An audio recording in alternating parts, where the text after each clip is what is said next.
It was supposed to be just another government update. The nation tuned in. Schools paused morning assembly. Offices rolled out screens. Even township streets fell unusually quiet. President Cyril Ramaphosa was set to speak live on national TV about South Africa's place in the African Union. But as he stepped into the studio, something was different. On the news desk lay a white envelope, no name, just a crimson wax seal marked with the insignia of Burkina Faso. Ramaphosa paused. The camera zoomed in. "Just handed to me minutes before going live," he said softly. "From Captain Ibrahim Traoré." A murmur spread across the studio. The president looked unsettled, but carefully broke the seal. He unfolded the thick paper slowly, his eyes scanning the first lines. His lips parted slightly. He looked up, then back down again. For the first time in years, South Africans saw something rare. President Ramaphosa was trembling, and the letter had only just begun. The broadcast was silent. Comment sections were flooding in. What's in that letter? Did Traoré expose something? Why does Ramaphosa look like that? No one could have expected what was coming next. Ramaphosa tried to read aloud. At first he couldn't. His voice cracked.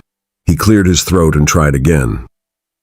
"To the honorable leader of South Africa, I write not as a president, but as a son of Africa who cannot sleep at night." The entire studio stood still. Traoré's words were not political. They were personal. "I see children starving in Lesotho. I see teenagers drowning in the Mediterranean, chasing Europe.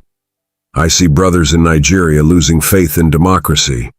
And I ask myself, what has become of us?" The camera caught Ramaphosa's face. His eyes were moist. One hand clenched the edge of the podium. "I have tanks, I have guns, but I lie awake at night knowing a mother in Khayelitsha weeps because she cannot feed her child." Gasps. One journalist turned away, eyes red. This wasn't strategy. This wasn't PR. This was a cry from one leader's heart to another's. Suddenly, Traoré letter was trending worldwide, but the letter was just beginning, and Ramaphosa hadn't even reached the part that would completely break him. President Ramaphosa's hands were now shaking. The paper trembled in front of him as he reached the middle of the letter. Then came the line. He read it once, then again. His lips moved silently. The studio waited. Finally, he whispered it. "If we, the ones with power, sleep peacefully while our people suffer, then we are not leaders. We are the final betrayal." Silence. The president looked up, trying to stay composed, but a single tear rolled down his cheek. He didn't wipe it. "What are we building if the bones of our people pave the path?" Traoré had written. Ramaphosa broke. Live on national TV, he dropped the letter to the desk and turned away from the camera. His shoulders shook. He was crying, not as a politician but as a man. The control room didn't cut the feed. They couldn't. The truth was too heavy. The world was now watching. Africa was now watching. And viewers across the continent started to cry too. But the most emotional part of the letter, the one that revealed Traoré's painful personal story, was yet to be read. Nobody blinked. Not the journalists, not the crew behind the cameras. Even the president's own advisors off stage were frozen in disbelief. The broadcast, meant to be a policy speech about South Africa's engagement with the African Union, had turned into something else entirely. Ramaphosa had stopped reading the letter, but the audience wanted more. A voice from behind the camera whispered, "Should we cut to break?" The producer shook his head. "Are you crazy? The world is watching." Across social media, live streams exploded. TikToks were already being made. What did Traoré say to make Cyril cry? In the control room, a new instruction came in. Keep the cameras rolling, no matter what. Back in the studio, Ramaphosa finally raised the letter again. His voice steadied, barely. Captain Traoré writes, "Africa is not broken, she is bruised, and her healing will begin the day her leaders stop whispering and start feeling." Somewhere in Johannesburg, a 14-year-old girl tweeted, "Why does this letter sound like something my soul has been waiting to hear?" The president folded the letter gently. Then he said something that would stun the entire country. "Play the tape." The screen behind Ramaphosa flickered. Then came the unmistakable voice of Captain Ibrahim Traoré. Pre-recorded, calm, steady, but heavy with emotion. "To the people of South Africa, to my brother President Cyril Ramaphosa, I did not write this letter for applause. I wrote it because I am tired of silence. I am tired of hearing African languages in refugee camps, but not in boardrooms. Tired of seeing African brilliance exported, while African children eat from the ground." The studio was dead silent. Traoré continued, "This continent is bleeding from wounds we no longer talk about. Hunger, stolen resources, fear of speaking truth. But we do not need pity. We need courage. And if we, me, you, Ramaphosa, fail to act, we are no longer worthy of the titles we wear." A tear escaped Ramaphosa's eye again. This wasn't politics. This was truth wrapped in courage. "This is not a war cry," Traoré said in closing.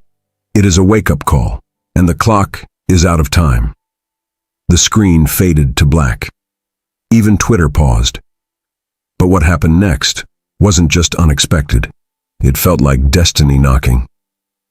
By the next morning, the letter had reached the people. Street vendors in Cape Town had printed out pieces of the speech and were handing them to strangers.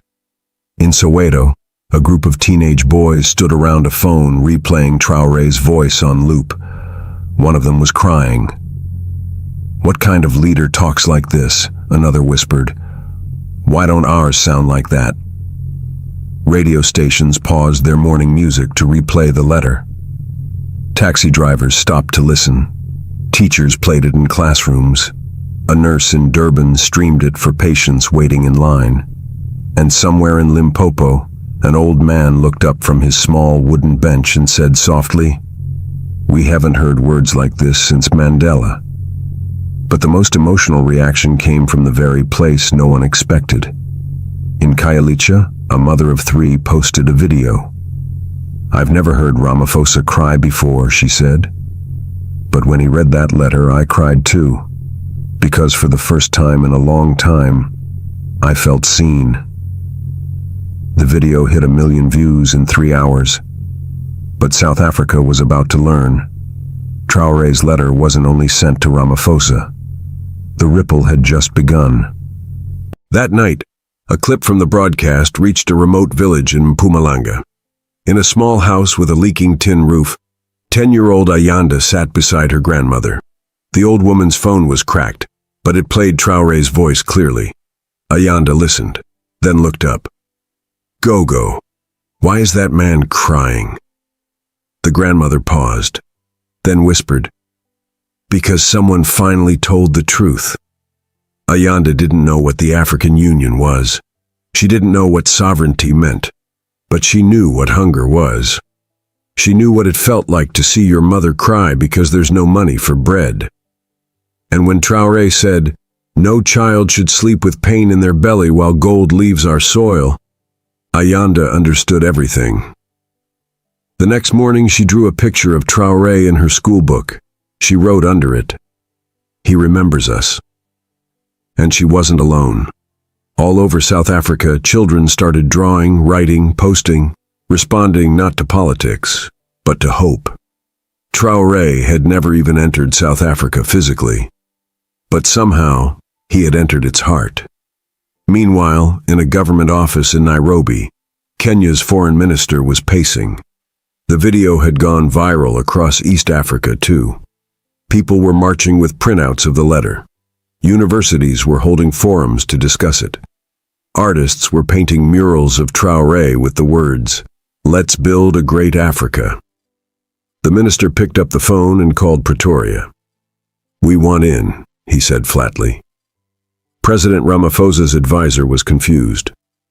"In on what?" "Whatever this is," the minister said. "Africa has needed this for decades. Don't let it die as just another viral clip." Ramaphosa, still shaken, agreed to a video conference. That week, 12 African countries joined a private digital summit. Not public, not televised, all because of one letter. Traoré was invited. He didn't appear in military gear. He wore a simple African shirt, the colors of the Burkinabe flag stitched softly across the chest. "We are not here to debate power," he said. "We are here to remember the promise we made to our people, then forgot." Somewhere in the meeting, a delegate from Ghana began to cry. "This is what Nkrumah dreamed of," he whispered. But one leader, one giant of Africa, had yet to respond. That morning, Ramaphosa was handed another envelope. No cameras, no broadcast. It was from Zinzi Mandela, daughter of the late Nelson Mandela. Inside, a handwritten note. "My father once said, 'It always seems impossible until it is done.' I watched you break down on live television, and I didn't see weakness. I saw Mandela in you, and I saw the spirit of Africa in Captain Traoré." Ramaphosa's hands trembled again. Zinzi included something else. A scanned copy of an unpublished note Mandela wrote before his passing, scribbled in the margin of his diary. It read, "One day a young lion will rise in the West. He will speak not for power, but for the voiceless. The continent must listen to him." Ramaphosa sat back in silence. He looked out the window. Was Ibrahim Traoré that lion? Before anyone could process what was happening, a new announcement shook the continent.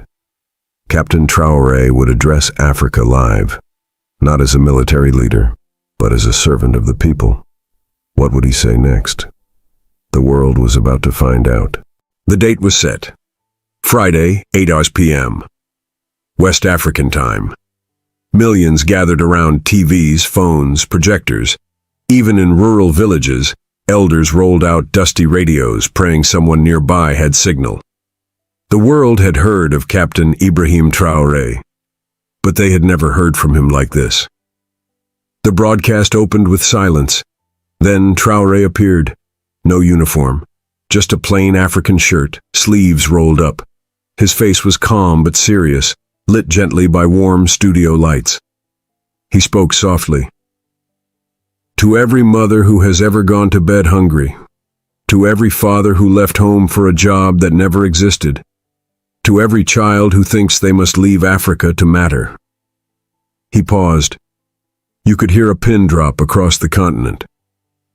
You were never forgotten. You were silenced. And I have come to break the silence. People stared, mouths open. This wasn't a political speech. It was a confession from a son of Africa.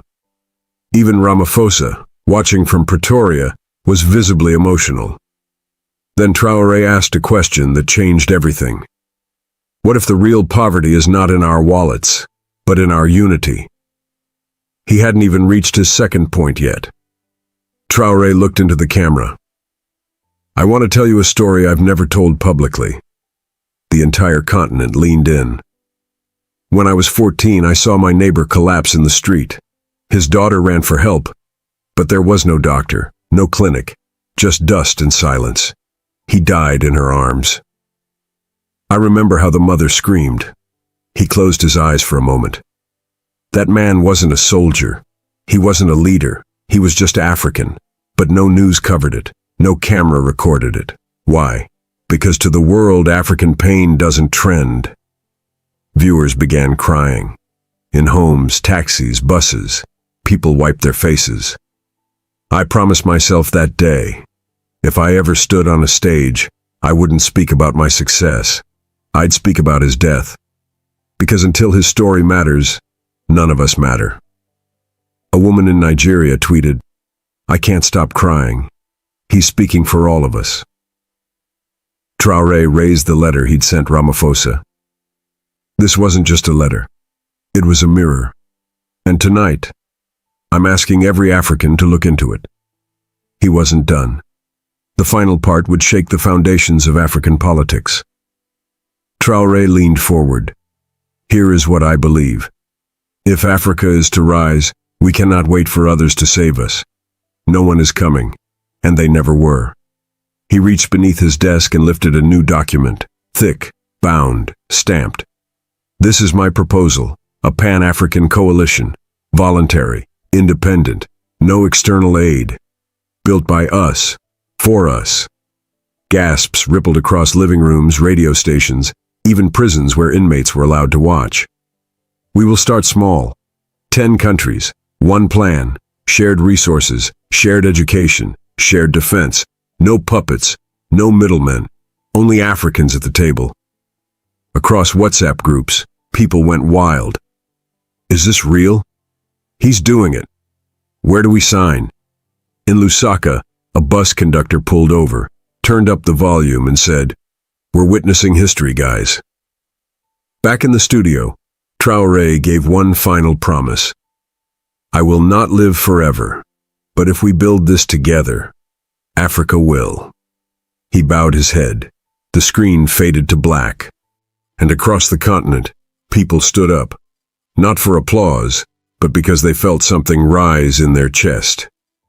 Hope. The day after Traoré's live address, a photo went viral. It was of a classroom in northern Mozambique. Dirt floors, wooden benches, no roof. But in the center of the blackboard, a teacher had written, "Let's build a great Africa, Captain Ibrahim Traoré." Children sat in the scorching sun, notebooks in their laps, eyes bright. The teacher, Miss Alina, spoke into a borrowed phone for a local journalist. "We've waited so long for someone to speak to us," she said. "Not about aid, not about donations, but about dignity." Her students had drawn maps of Africa with no borders. Instead, they labeled it, "One people, one dream." That image was reposted millions of times. In Uganda, a university renamed its debate hall the Traoré Room. In Ghana, market women were recorded chanting, "No more crumbs from the world, we bake our own bread now." But behind the praise, quiet forces were gathering, worried about how far Traoré's words might go. And back in South Africa, Ramaphosa sat alone in his office, staring at a single sentence from the letter. "You do not lead Africans with force. You lead them with feeling." What would he do next? President Ramaphosa's security team was caught off guard. A car had pulled up at the Union buildings in Pretoria, unannounced, no escort, no formal clearance. Inside was a young woman from Burkina Faso, holding only a folder and a letter. The president's assistant rushed into his office. "Sir, you need to see this." He walked down to the lobby personally. She stood confidently. Her name was Fatou Traoré. Not his wife, not his sister. "My father died a farmer," she said, "but my brother was his voice." Ibrahim Traoré's younger sister had come, not with a demand, but with a dream. "He asked me to deliver this to you in person." The president opened the folder. Inside were dozens of letters from children, farmers, students, and elders across West Africa. Handwritten, stained with sweat and red dust. One simply read, "Tell South Africa we believe in them." Ramaphosa looked at Fatou. "Why now?" he asked. Her answer was soft, but it pierced the room. "Because history doesn't knock twice, and Africa is knocking now." The president nodded. He knew what had to be done. But first, he had to return to the same place this story began. Exactly 21 days after receiving the letter on live TV, President Cyril Ramaphosa returned to the same studio. Same lights, same cameras, same desk. But this time, he wasn't shaking. The producer leaned in. "Mr. President, we're live in 3, 2, 1. He looked into the camera, voice calm. 3 weeks ago, I opened a letter that broke me open, not because it was cruel, but because it was honest. Captain Ibrahim Traoré didn't insult me. He reminded me of the promises we've all buried beneath bureaucracy. The screen behind him showed the words, "Africa Rising," an invitation to build Ramaphosa continued. Today, I accept his invitation. South Africa will co-lead the Pan-African Coalition. We will send not just leaders, but teachers, builders, doctors, people who carry Africa in their bones. Millions watching began to cheer. In Johannesburg, people poured into the streets. In Ouagadougou, families cried tears of pride. But this wasn't just a speech, it was a seed. And it was about to grow faster than anyone expected.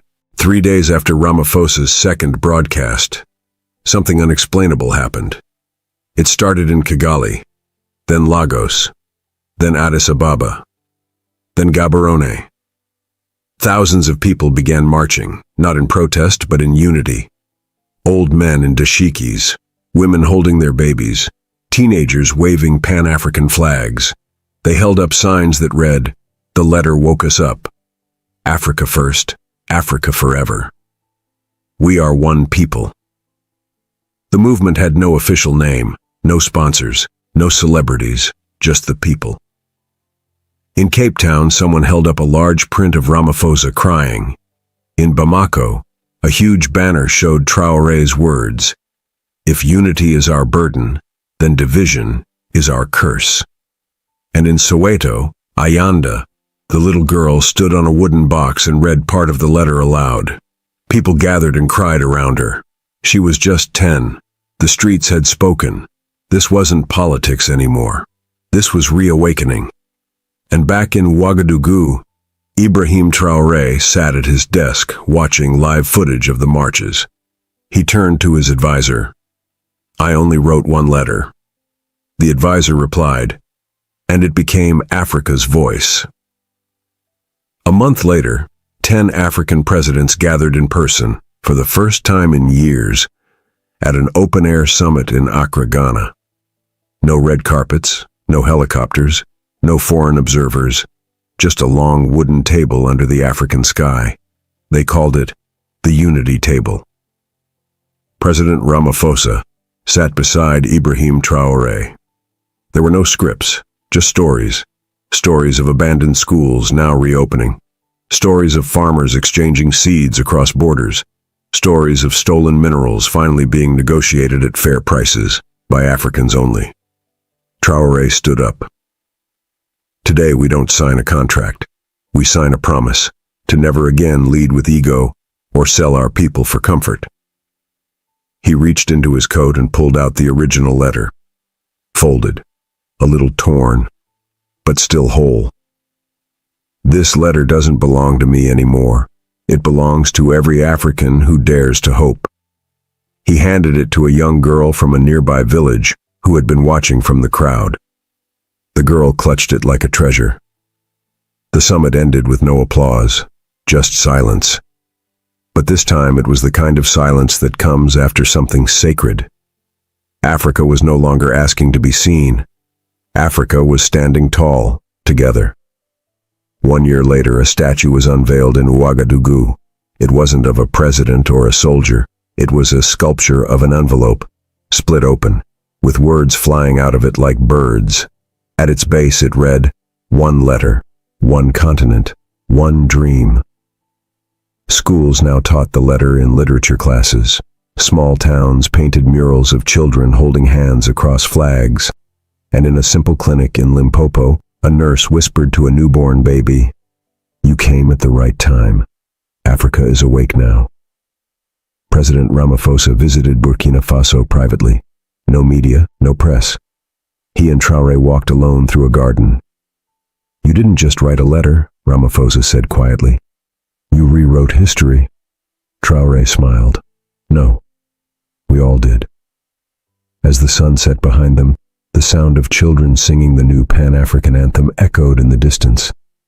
It wasn't perfect. The journey had just begun. But something had changed. Africa had remembered itself. If this story moved you, If it made you cry, gave you hope, or reminded you of who we really are as Africans, please do 3 powerful things. Like this video so YouTube shows it to more people. Subscribe so you never miss powerful African stories like this. Comment below. Let's build a great Africa. Let's flood the comment section with hope. Let's show the world we're not asleep anymore. And remember, this wasn't just a video, it was a letter. To you, to us, to Africa.